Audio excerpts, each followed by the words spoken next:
I don't feel like it's going to be the stupidest decision I've ever made, but it's going to take a few days of walking around there just to see what I'm up against and the kind of walking 2 or 3 days between villages and trying to find water. So I'm really relying on my guide, and I'm also excited. This is what I wanted, some isolation, some getting away, some pushing myself, and I feel like I'm crawling slowly out on a limb, and even before I've hiked.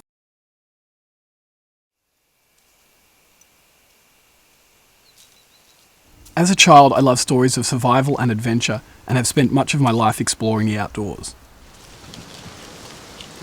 On a 150 kilometre hike through the Grampians National Park in Australia, I became lost in a remote range.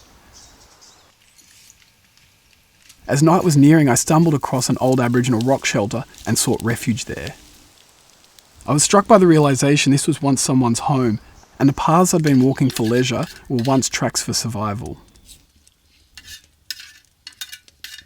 For the rest of the hike, I imagined what it was like for the Aboriginals to live here. I became fascinated with the idea of exploring and experiencing a remote tribal area where walking long distances is still a part of daily life and survival. I had no idea what I was getting myself into.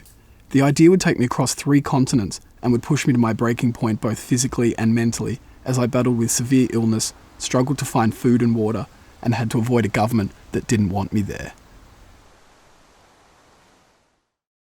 Indirianya barbadoi kale hedito mohonya luthoi duda. Indirianya barbadoi kale hedito mohonya luthoi duda. Uraja karate golani kiniro hita kematu. Heraja karate golani kiniro hita kematu.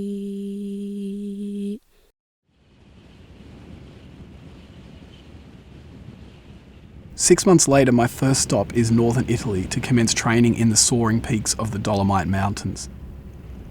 Dissecting the cliffs are a series of via ferrate, or steel roads, that are traversed with a combination of hiking and climbing.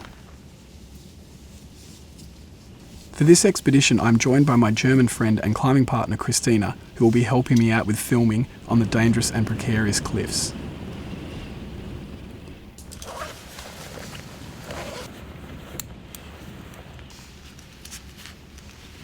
The network of tracks, ladders and ledges are carved into sheer cliffs with drops of 400 metres.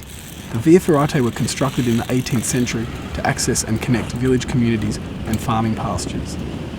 At the outbreak of World War I, they were expanded by the Italian and Austrian armies who fought fierce battles in the Dolomites. The via ferrate were pounded by gunfire and the boots of tens of thousands of troops walking from battlefields and moving supplies.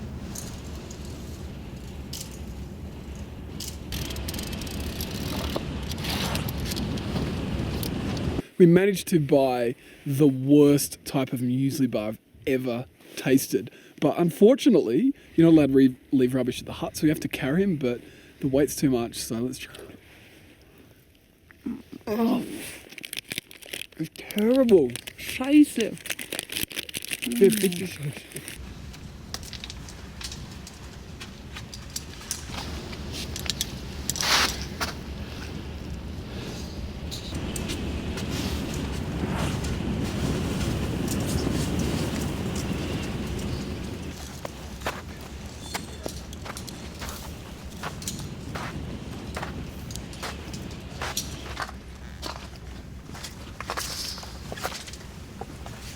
Despite only being at 3,000 metres, late on the first day I become tight-chested and struggle to breathe.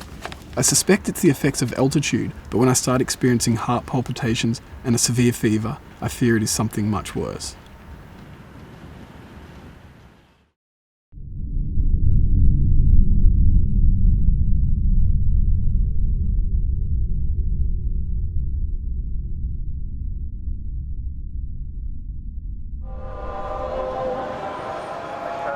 Lebanon is my last stop on the way to Ethiopia.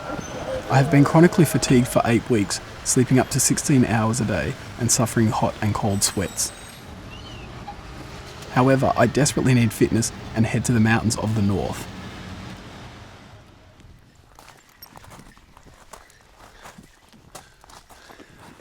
I've just started up El Sayed, which is the highest peak in Lebanon. It's actually a ski field for the start, which is all uphill, and even though I've only been walking a few hundred meters, my fitness is just absolutely terrible since getting Lyme disease. Yesterday I spent in the Kadisha Valley, which is an extraordinary place. Spent a lot of time off track, partly checking out some climbing cliffs, and the other part getting lost as usual, and I got exhausted quickly. In the warmer months, farmers cross these barren mountains in search of grazing for their sheep and goats.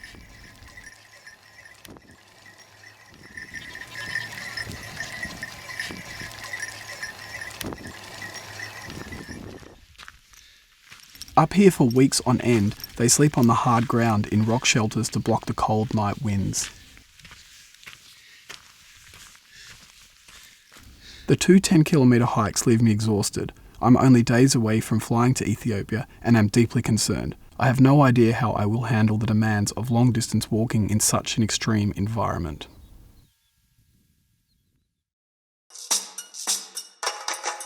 I land in Addis Ababa, Ethiopia's central capital city. Located in the far south, the Omo Valley borders Kenya, Uganda and South Sudan. The closest access point to the valley is Jinka, 800 kilometres away.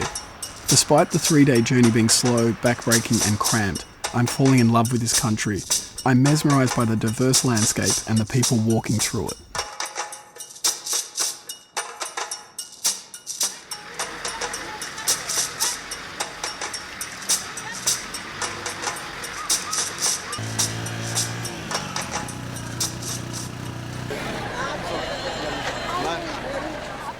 The town of Jinka with its bustling markets is the starting point of my hike and the last place for me to stock up on supplies. It's also where I learned that hiking solo across the Omo hasn't been done this way before, and my inquiries are getting the attention of everyone in town, and the local government grows suspicious of my motives. How much? Butter? Boulette for... I learned there are no trained guides for hiking in the Omo, and I'm recommended a Mercy named Olitula. He grew up in the Omo Valley but now lives in Jinka. He has no experience, so I'll be relying on his instincts and connections. He's very keen to join me as he wants to learn how to use a video camera, so I'll be teaching him along the way. The plan is to hike 500 kilometres through the heart of the Omo and stop at various Mercy villages. I've absolutely no idea what I need the most out there, and spend hours packing and repacking, trying to prioritise what combination of food, medication and luxuries like a novel or writing book I can fit in, whilst leaving enough room for water.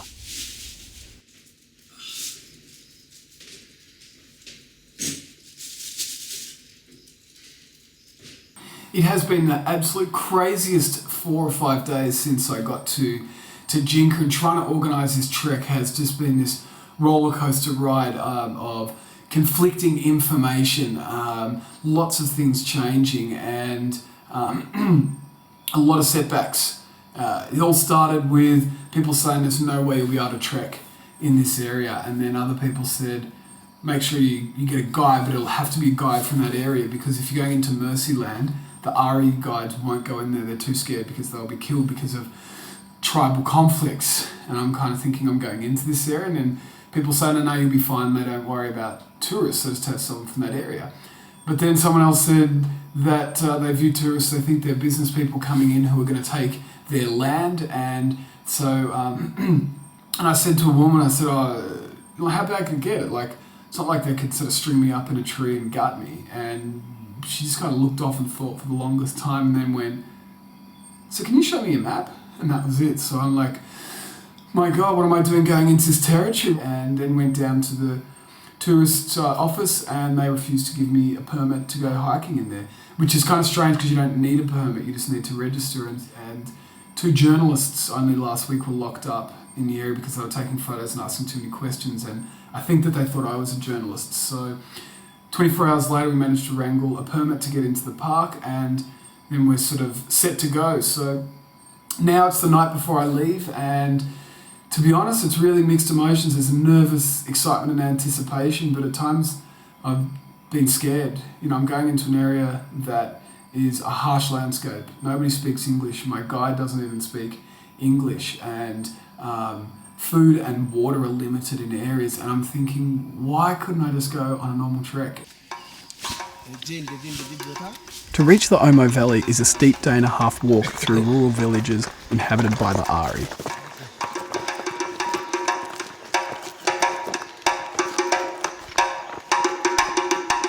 The Ari use the rain-soaked land to farm fruit, vegetables, coffee and livestock. As their communities are connected through a series of foot tracks and muddy roads, they walk for hours every day to get to markets, work and school.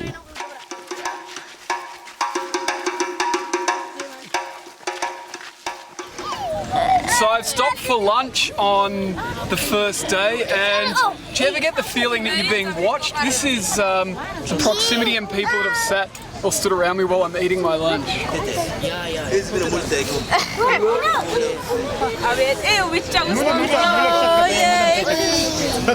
More than a trek, more than a pharynge, I feel like I'm in a fishbowl.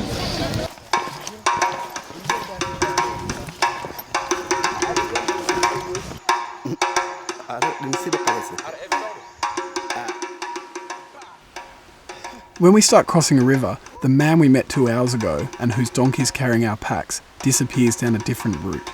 He has everything I own. I feel incredibly vulnerable.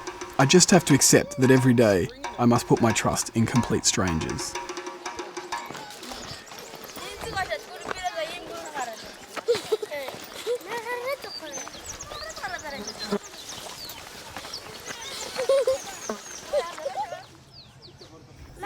We slog into Balema, the last town before the Omo Valley, and search for a place to stay for the night.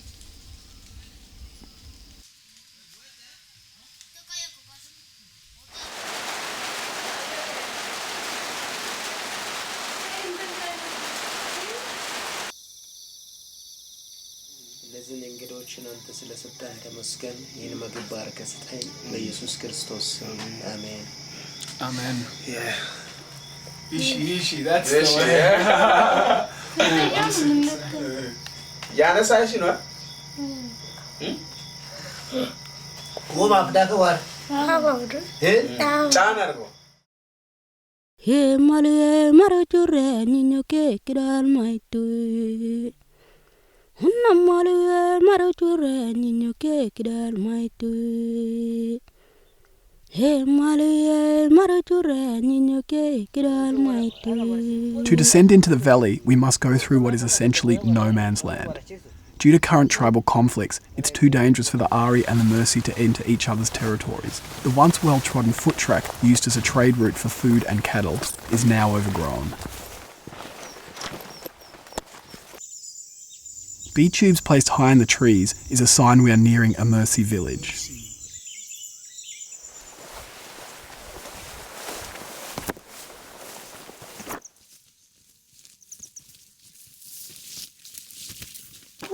Lower Omo Valley!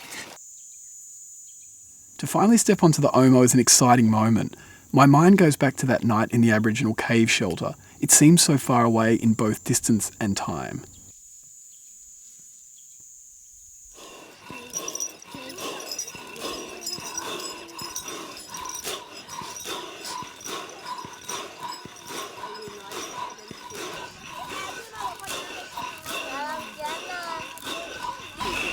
We arrive in the village that Ollie Tula grew up in. Whilst his sister-in-law and her children prepare us a meal, he's keen to show me around and introduce me.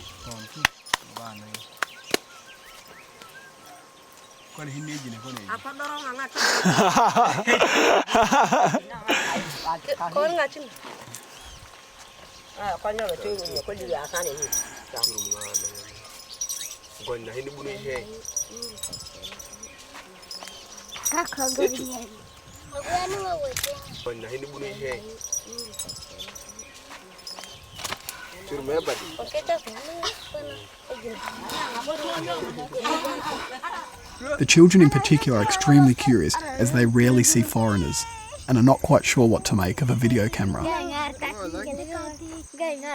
No, that's a phone.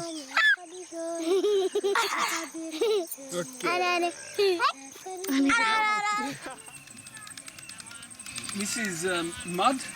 Yeah. So it's raised up so animals can't get to it. Ditch that. Wow, there's a lot of food. Yes. Tilly? Tila. Tilla, sorry, Tilla, yeah. Okay, so this is Tilla, my traditional Mercy food, my first time trying. It's good.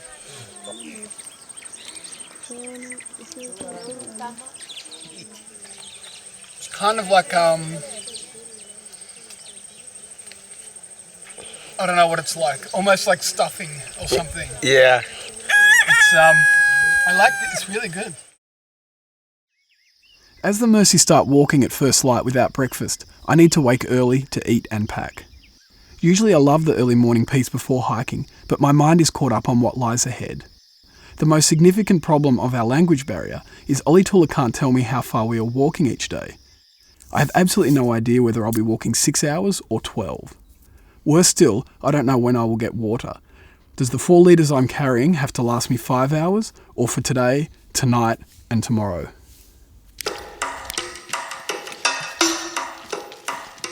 So we've been walking for about 2.5, 3 hours on the third day, and just met up with husband and wife and their child who are walking in the same direction. They've been collecting water and he's carrying about 20 kilograms on his head.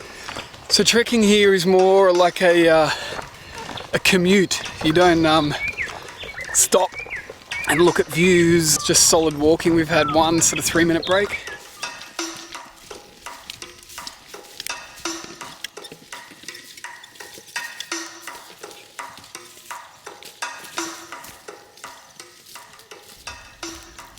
There are only about 10,000 Mercy spread across the Omo Valley. Living in small clans, they are semi-nomadic pastoralists and move around seasonally to where it is best for grazing cattle and growing crops.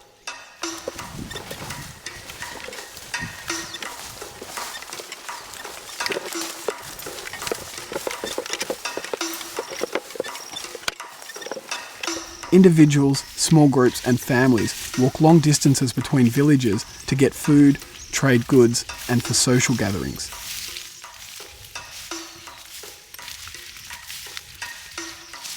Even in the most isolated of places in nondescript bushland, we come across signs of where the Mercy have been walking and living.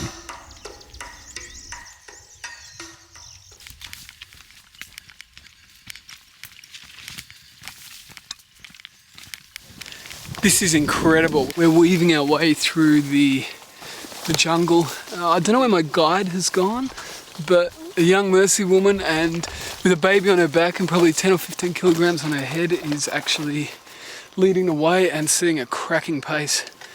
But because of the weight on her head, she actually can't reach up to pick berries. So we're getting to various trees and we're stopping and she's asking me to grab them for her. Eventually I find Olitula crossing the Margu River. The Margu is one of 2 major rivers that carve their way through the Omo. They are the lifeblood of the Mercy for drinking, planting seasonal riverbed crops and watering their cattle. There's a lot of rocks and the current is really strong, making it difficult to cross. I've drunk less than 2 litres of water today, but the river is also used as a bath and a toilet by people and cattle. As dehydrated as I am, a stomach not accustomed to the water risks potentially fatal illnesses, like cholera, dysentery or hepatitis A, so I go without.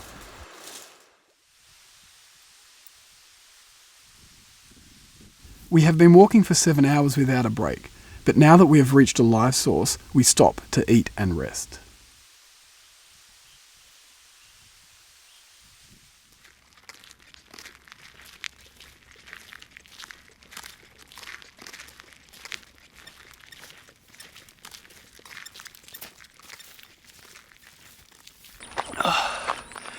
We've been going for 10 hours now. We're just slowly slogging up this hill, absolutely exhausted now. trying to work out how much further to go. I can't wait to get into camp, and I've got to get some water that I can drink.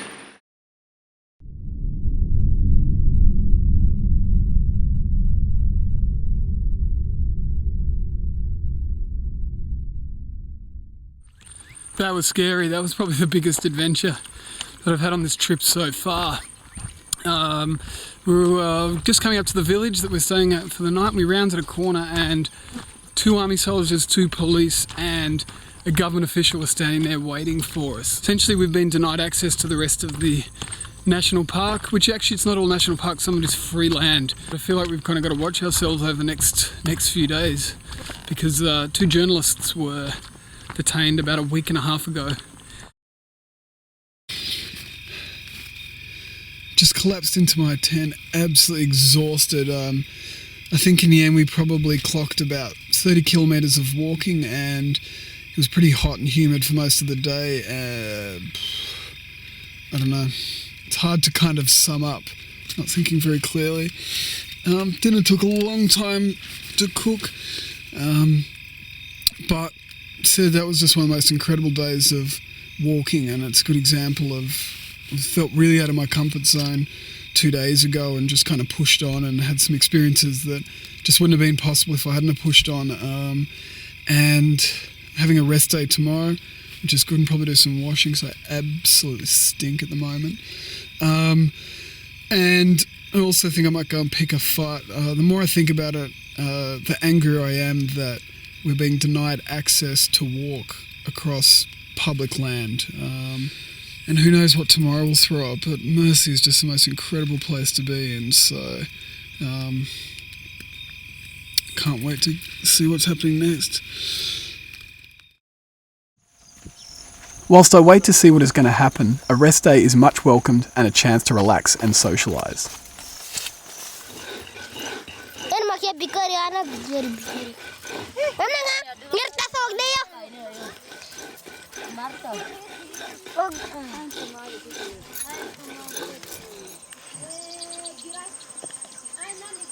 So the main 2 things I've been missing while I've been travelling is going and watching the rugby and is eating popcorn at the cinema.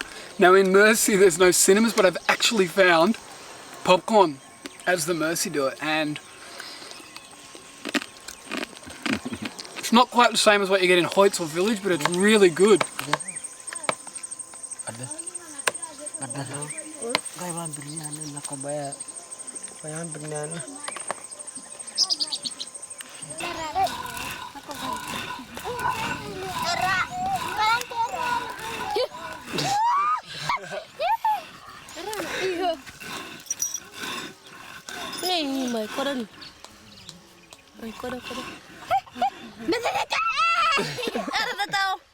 It's hard work on the end, isn't it?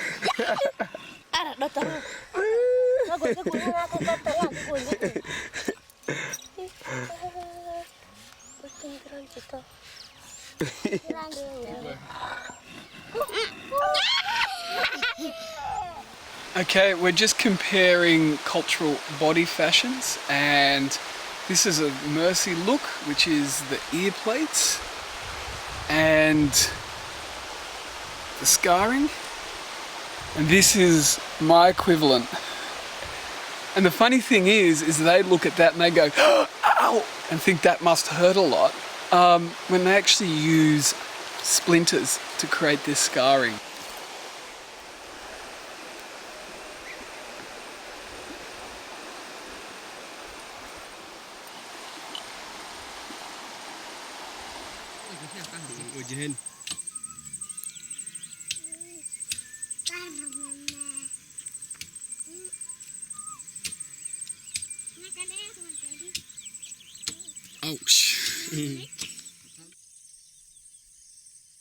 That night I tracked down the officials, and in the ensuing argument I realised why I was denied a non-existent permit in Jinka.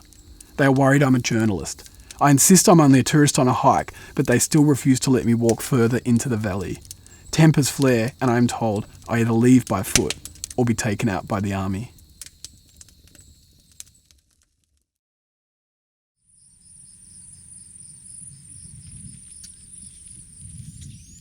Refused entry into the Omo National Park, we are left with no choice but to take a different route. The village we need to reach by nightfall is 50 kilometres away.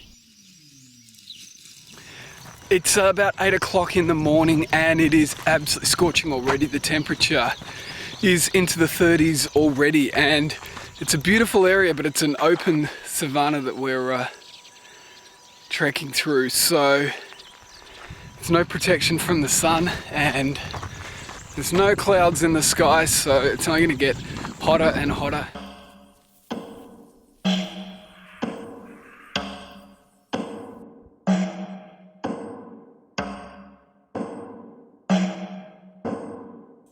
After 4 hours of walking, it is clear we're in trouble.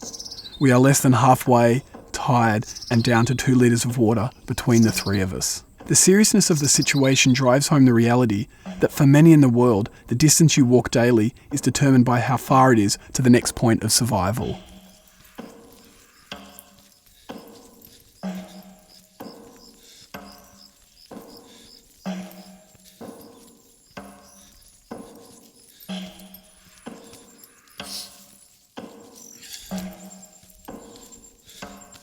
An hour later, we get a little bit of luck and stumble across a small group of Mersey grazing cattle.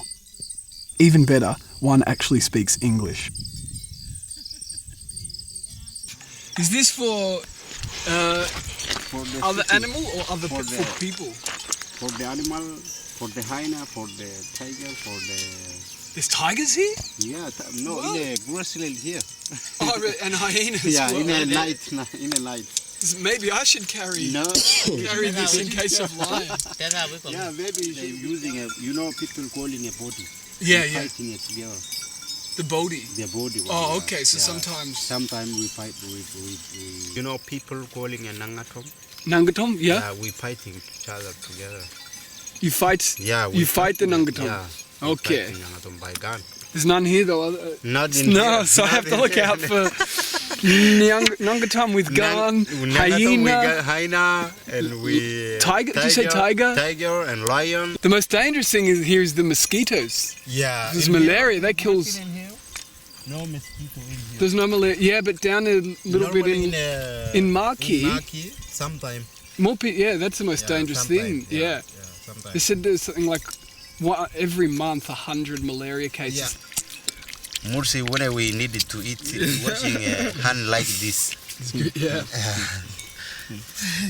Tila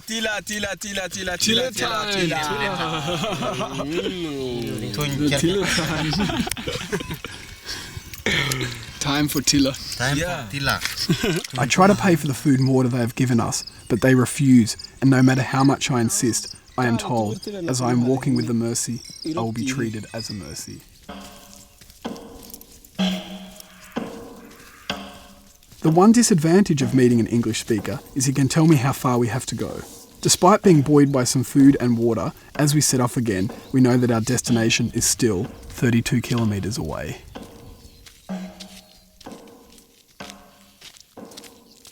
It's middle of the afternoon, maybe 3:30.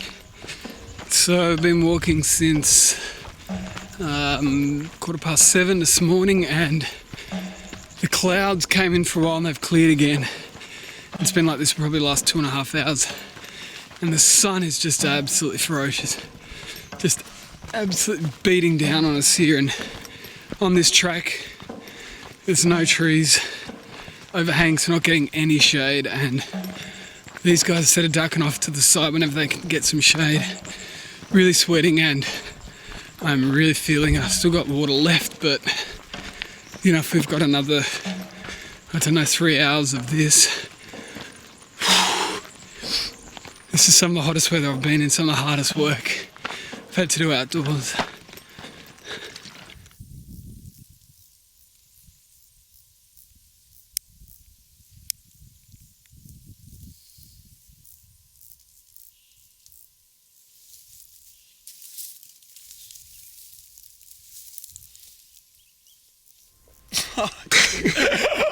You should be a photojournalist. I'm like at my most vulnerable, and Ollie Toole has got a camera in my face.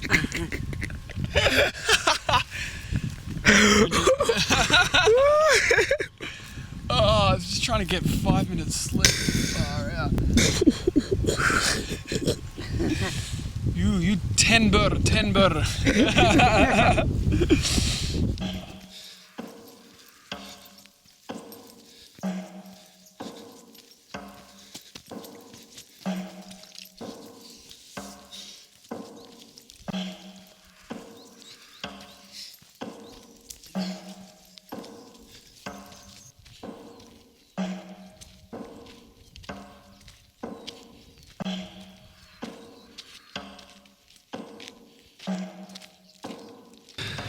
It's late in the day, but the sun has now dropped at an angle that we're now getting some shade from trees, and about 5 minutes ago I got 3 big stings from tsetse flies, which is normally a worry because they carry sleeping disease, but I was actually happy because they only hang out near rivers, so that means we're near to a water source, and possibly we're camping tonight, so which is good because it's very close to breaking point. I was just exhausted.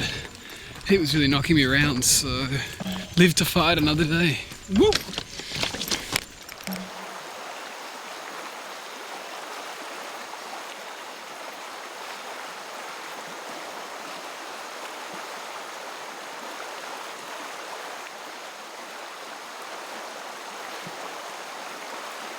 It has taken us 13 hours to walk the 50 kilometres, and due to rationing I've only drunk 3 litres of water despite the temperatures soaring to 39 degrees.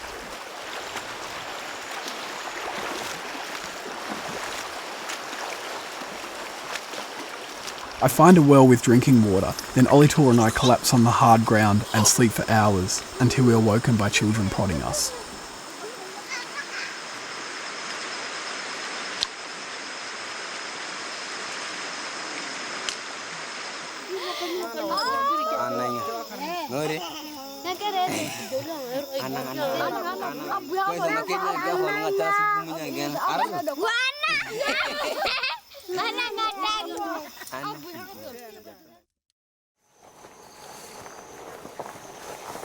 As we set off on our final day, Olitor and I are exhausted and sore, but now we face a steep climb all the way up out of the Omo Valley. However, knowing it's only 4 hours, it doesn't seem too demanding, and I know we've got enough in us to make it. We become disorientated in thick scrub and bash around for an hour trying to find a path.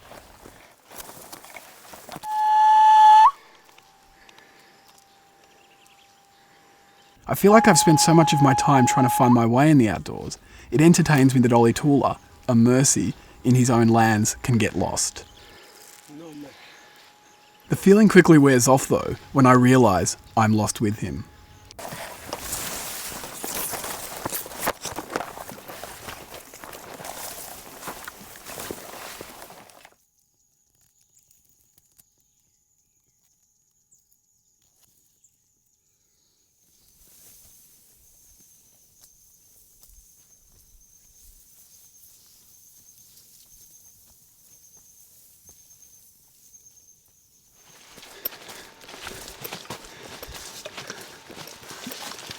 Because it rained yesterday, it's an absolute quagmire here, so your feet really quickly get caked in mud and it feels like it's about 1 kilogram on each foot extra.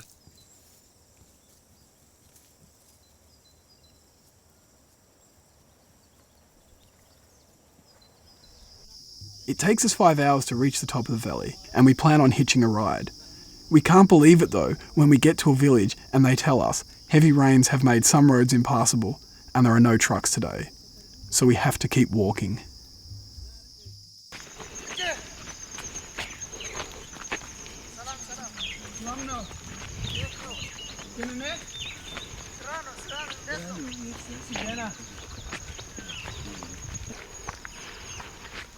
Faranji is fine?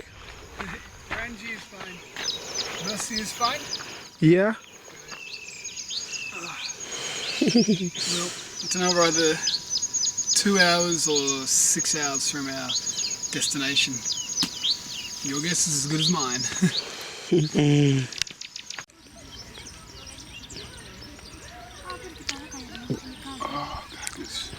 Why?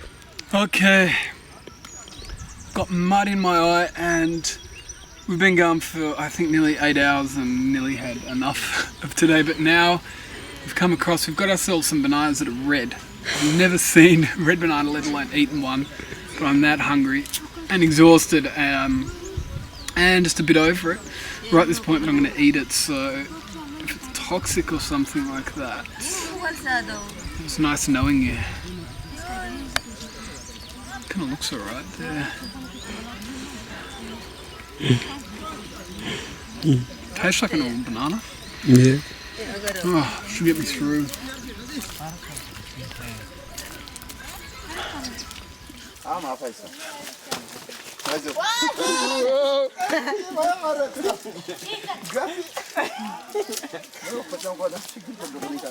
Today has been one unrelenting hill after the next, and these muddy tracks make it feel like we are hiking in quicksand. I'm exhausted, but I wouldn't change this for anything. I know this is about to end, and when it does, I'm going to miss the places I've seen along the way, the warm and generous people I've met, and the daily foot commute that is life in this part of the world.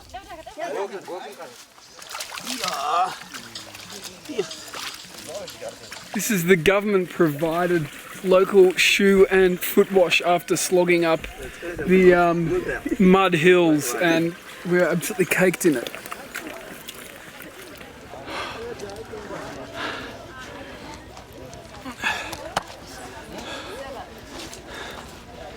It's amazing how persistent this hill has been, and slipping up and down, slipping and sliding in the mud has made it that fair bit harder. But 10 minutes ago I had a gutful. I was ready to, I don't know, not throw it in, but maybe just have a bit of a tantrum. But I think just up here looks like the end of the walk.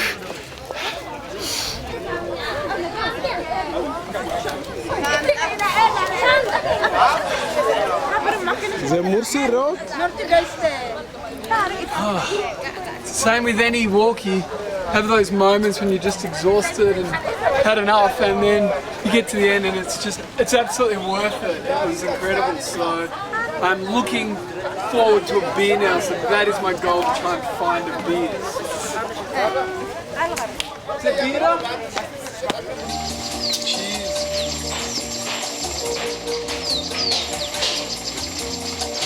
Oh, that tastes great. Woo! Oh. It's okay. It is good. It's nice.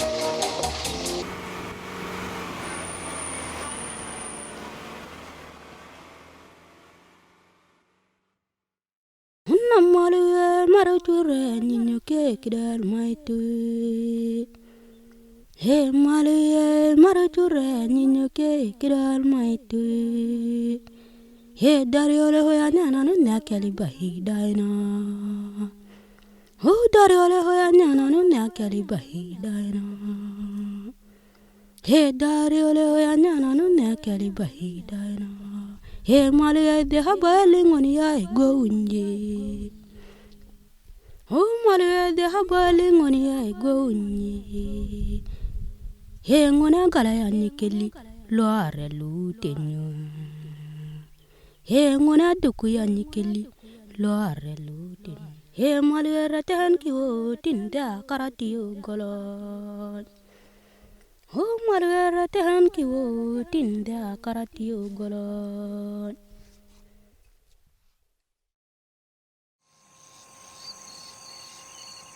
Ah, fuck, something just bit me. Fuck, I hope that wasn't a scorpion.